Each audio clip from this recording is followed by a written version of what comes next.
Hi hello అండి. Welcome to my channel దాన్స్కవన్ shorts and blogs. ఎంతో కమ్మగా టేస్టీగా ఉండే బీరకాయ పాలు కర్రీ చేసుకుందామండి. ఒకసారి తిన్నారంటే అసలు మీరు ఇంకా వదిలిపెట్టరు.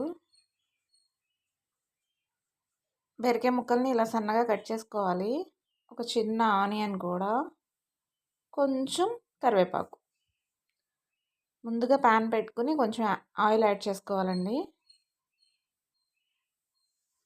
ఆయిల్లో కొంచెం జీలకర్ర వేయాలి. జీలకర్ర వేగిన తర్వాత ఈ ఆనియన్ బీరకాయ ముక్కలు వేసేయాలండి.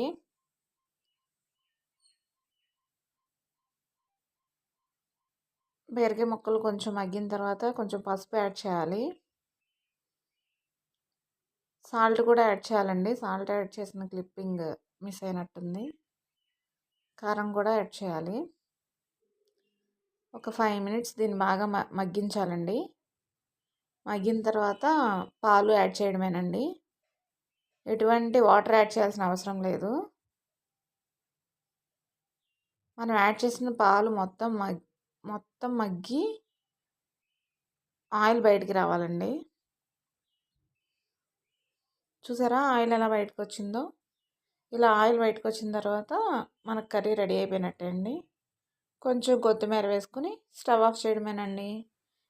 ఎంతో కమ్మగా టేస్ట్గా ఉండే బీరకాయ పాలు curry completed. Thanks for watching.